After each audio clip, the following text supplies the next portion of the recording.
Sebelum memulai pembahasan mengenai asal-usul suku Sunda, dengan tidak mengurangi rasa hormat pada kepercayaan, legenda, cerita turun-temurun, dan mitos, perkenankanlah kami memohon maaf apabila dalam pembahasan kali ini, terdapat hal yang berseberangan dengan keyakinan yang telah dipercayai selama turun-temurun, atas asal-usul leluhur suku Sunda. Metode pembahasan kami kali ini, adalah murni berdasarkan lini masa sejarah sebaran penduduk awal Nusantara, beserta ciri-ciri kehidupan mereka, serta rangkuman dari beberapa sumber hasil penelitian ilmiah para ilmuwan, sejarawan, dan budayawan, baik itu lokal maupun internasional. Berdasarkan lini masa sebaran awal penduduk Nusantara, Tatar Sunda yang berada di sebelah barat Pulau Jawa, pertama kali dihuni oleh orang-orang Sahul pada saat kawasan ini masih berbentuk paparan Sunda. Kemudian secara berturut, Tatar Sunda didatangi lagi oleh orang Melanesia, orang Austroasiatik atau Melayu Purba, orang Dravida, dan orang Austronesia atau orang Melayu kuno. Teori proses sebaran penduduk awal wilayah Sunda ini dikuatkan dengan hasil tes DNA yang telah dilakukan oleh lembaga Eijkman beberapa waktu yang lalu. Satu hal yang cukup mengejutkan dari tes tersebut adalah, ternyata orang Sunda memiliki prosentase DNA Austroasiatik atau Melayu Purba yang cukup besar. Maka secara otomatis, hasil ini mematahkan teori sejarah sebelumnya yang menyatakan bahwa orang Sunda hanyalah keturunan murni Dutro Melayu, atau orang Melayu kuno. Begitulah keilmuan sejarah yang bukan keilmuan pasti, yang selalu dapat berubah dan berkembang setiap saat. Sebagai pengingat, kata Melayu di sini merupakan istilah klasifikasi ilmiah berbasis bahasa yang telah lazim digunakan, dan tidak merujuk pada identitas atau gen dari etnis, suku, maupun bangsa tertentu. Faktor percampuran berdasarkan tes DNA ini sejalan dengan kondisi geografis wilayah Jawa Barat, baik saat zaman paparan Sunda, maupun zaman di mana kondisi Pulau Jawa telah terbentuk seperti saat ini. Jelas terlihat bahwa Pulau Jawa, atau wilayah Jawa Barat, merupakan salah satu jalur lintasan utama, dan menjadi salah satu titik destinasi utama dari sebaran penduduk awal Nusantara. Hal ini mengakibatkan Jawa Barat menjadi tempat titik lebur pertemuan dari berbagai macam ras atau bangsa, yang datang silih berganti secara berkelanjutan. Karena itu tidaklah mengherankan jika para sejarawan mengatakan bahwa kebudayaan atau peradaban di Pulau Jawa berawal dari wilayah barat atau dari kawasan Sunda, lalu secara perlahan bergeser ke arah timur. Teori ini dapat dibuktikan salah satunya dengan keberadaan situs peradaban prasejarah Gunung Padang, yang ditenggarai berusia lebih tua dari piramid Giza di Mesir. Serta temuan artefak dari jejak pemukiman masyarakat Buni di daerah Bekasi, yang diperkirakan berusia lebih dari 2.500 tahun. Bahkan dalam perjalanan sejarah Pulau Jawa, di wilayah Jawa Baratlah pertama kali berdirinya sistem pemerintahan yang bukan berbasis suku atau puak, dengan keberadaan negeri Salakanagara, yang turut membidani lahirnya dua kerajaan kuno Nusantara, yaitu Kerajaan Martapura di Kalimantan, dan Tarumanegara di Jawa Barat. Secara ilmiah, sampai dengan saat ini belum dapat dipastikan dari mana nama Sunda berasal. Begitu banyak teori yang telah mengemuka, seperti nama kepercayaan, nama gunung purba, nama negeri kuno, nama peradaban atau budaya, dan lain sebagainya. Di mana masing-masing teori ini memiliki latar belakangnya sendiri-sendiri. Namun secara ilmiah, sangatlah sulit untuk dapat memastikan teori mana yang paling benar.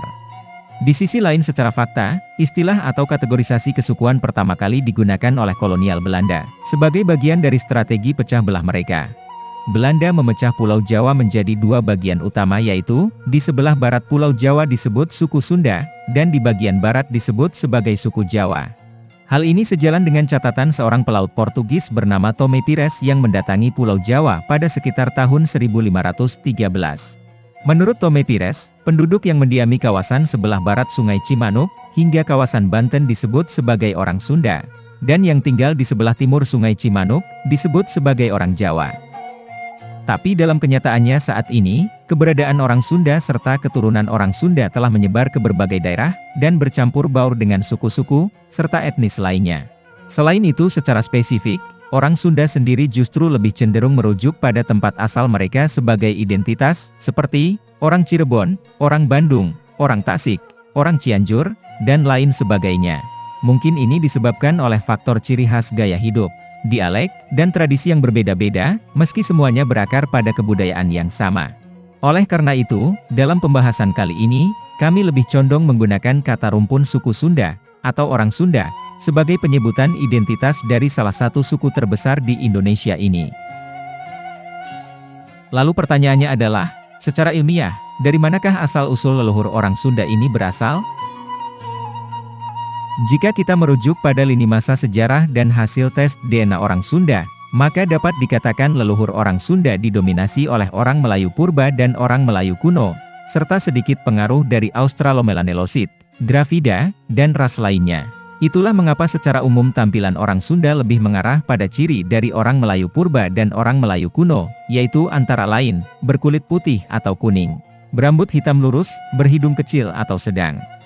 Di sisi lain, daerah-daerah di mana pernah berdiri kerajaan-kerajaan kuno berbasis India, seperti Salakanagara dan Tarumanegara, serta daerah pesisir pantai, orang Sunda akan cenderung berkulit coklat atau hitam, serta berambut ikal.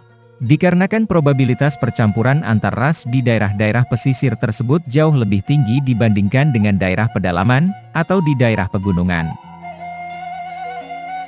Secara garis besar, ciri-ciri kehidupan dari para penduduk awal Nusantara yang mendominasi daerah Jawa Barat ini dapat diringkas berdasarkan lini masa sejarah sebaran sebagai berikut. Pada awalnya daerah sepanjang Pulau Jawa, termasuk Jawa Barat dihuni oleh orang Sahul dan disusul oleh orang Melanesia, yang melahirkan keturunan orang Australomelanesoid. Mereka adalah orang-orang berkulit hitam, berambut keriting atau ikal, yang hidup secara berkelompok berdasarkan kekerabatan. Mereka yang tinggal di daerah pesisir, secara sosial cenderung lebih terbuka dan menempati rumah-rumah sederhana. Sementara mereka yang tinggal jauh di pedalaman, adalah kaum nomaden yang secara sosial tertutup.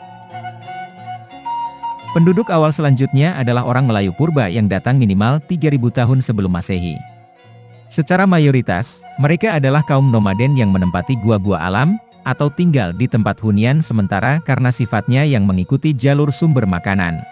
Mereka tinggal dalam kelompok kecil berisikan anggota inti keluarga, dan menerapkan sistem kekerabatan parental yang tidak membedakan hak dan kewajiban anggotanya berdasarkan gender, baik itu dalam aktivitas keseharian maupun dalam urusan sosial lainnya. Namun otoritas tertinggi berada di tangan kepala keluarga, dalam hal ini sang ayah, atau laki-laki yang dituakan dalam kelompok mereka. Sistem ini juga mengenal dan menjalin kekerabatan, baik itu dengan keluarga dari pihak ayah maupun dari pihak ibu, tanpa perbedaan.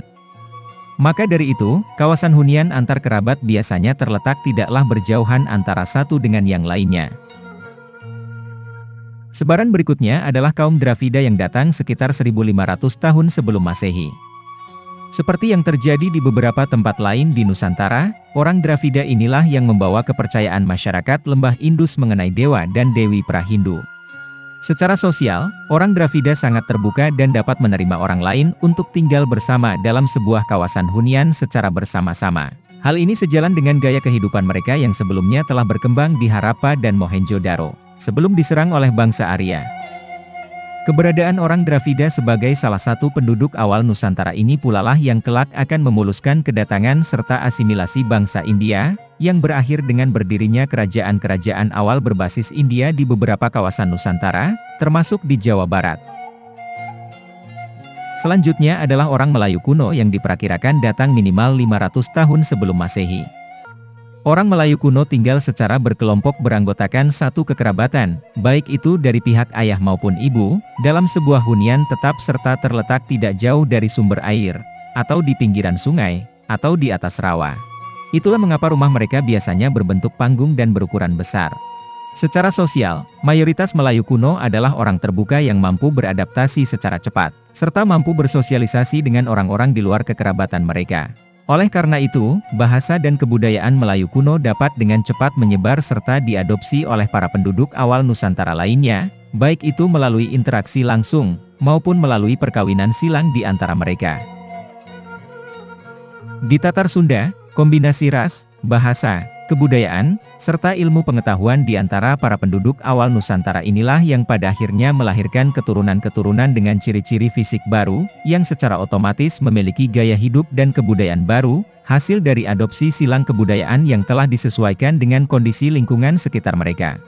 Hal ini dapat dilihat antara lain, bentuk rumah panggung khas Melayu kuno yang dibuat berukuran lebih kecil dan pendek, hanya diisi oleh keluarga inti. Rumah ini terletak pada areal pemukiman yang tidak murni berdasarkan kekerabatan, bahkan cenderung berdasarkan kesamaan profesi. Sistem kekerabatan parental yang mengikat kekerabatan dari pihak ayah dan ibu, khas Melayu purba dipertahankan. Meski mayoritas orang Sunda secara sosial ramah dan terbuka dengan orang lain, namun sampai saat ini masih ditemukan pula kelompok-kelompok yang secara sosial tertutup, sesuai dengan ciri kehidupan Australomelanelosid. Demikian pula halnya dengan kepercayaan atas dewa-dewi, yang merupakan ciri khas dari kaum Dravida, masih dapat ditemukan di beberapa tempat di Jawa Barat. Sementara itu dari sisi keilmuan, khususnya di bidang bahari, terjadi peningkatan yang sangat signifikan, menyebabkan leluhur orang Sunda menjadi para pelaut ulung. Mengutip kembali catatan Suma Oriental oleh Tome Pires pada tahun 1513, saat itu orang Sunda telah terkenal sebagai para pelaut yang gagah berani, dan memiliki berbagai macam tipe kapal seperti tipe Lankara dan tipe Jung. Mereka telah mampu menjelajahi seluruh wilayah Nusantara, bahkan telah mencapai kawasan Maladewa, India dan Timur Tengah. Para pelaut ini pergi membawa komoditas seperti hasil bumi, emas, serta kain, untuk diperdagangkan di mancanegara. Dan sekembalinya ke wilayah Jawa Barat, mereka membawa komoditas lain untuk diserahkan ke pihak kerajaan, atau untuk diperdagangkan, antara lain, kaum budak, kuda, keramik, serta barang-barang komoditas lain, yang pada saat itu tidak didapati atau sangat jarang keberadaannya di Nusantara, atau di Tatar Sunda. Oleh Tome Pires, orang Sunda juga digambarkan sebagai kaum yang bersahaja, berjiwa satria, jujur, dan pekerja keras. Hal ini kemungkinan dipengaruhi oleh faktor karakter Kasundaan yang dianut oleh mayoritas orang Sunda, yaitu, cager atau sehat, bager atau baik, benar atau benar, singer atau mawas diri, wanter atau berani, dan pinter atau cerdas. Karakter Kasundaan ini dipercayai sebagai jalan menuju keutamaan hidup, dan telah menjadi bagian dari budaya orang Sunda, yang mendarah daging sejak zaman dahulu hingga saat ini. Sementara dari sisi bahasa, setidaknya dari abad ke-14, orang Sunda telah mempunyai aksara sendiri yang dikenal dengan nama Ngalagena. Aksara ini digunakan pada prasasti Kawali atau prasasti Astana Gede, untuk mengenang Prabu Niskalawastu Kencana yang memerintah di Kawali Ciamis, antara tahun 1371 hingga tahun 1475. Sayangnya saat ini penggunaan aksara Ngalagena seakan terlupakan, akibat dari kurangnya perhatian untuk mempelajari dan tetap melestarikan penggunaannya.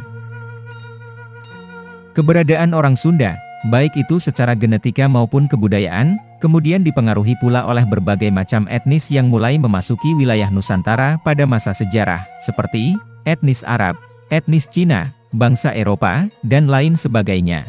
Serta tidak lepas pula pengaruh kebudayaan berdasarkan agama Hindu, Buddha, serta Islam. Di mana ketiga agama tersebut turut mempengaruhi dan mengembangkan peradaban serta kebudayaan Sunda seperti yang kita temukan saat ini.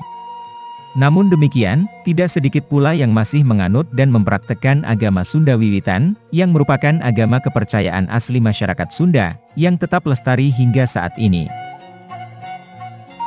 Berbagai macam jejak-jejak sejarah panjang serta kebudayaan orang Sunda dari mulai zaman purba, zaman megalitik, masa kerajaan, masa kesultanan, masa perjuangan kolonial, hingga masa pasca kemerdekaan, masih dapat dilihat hingga saat ini yang tersebar di hampir seluruh wilayah Jawa Barat. Bahkan besar kemungkinan, masih banyak lagi peninggalan-peninggalan leluhur orang Sunda yang masih menunggu untuk ditemukan, dipelajari, dan dilestarikan, agar generasi penerus semakin mengetahui kehebatan serta kebudayaan tinggi yang dimiliki oleh salah satu nenek moyang bangsa Indonesia ini.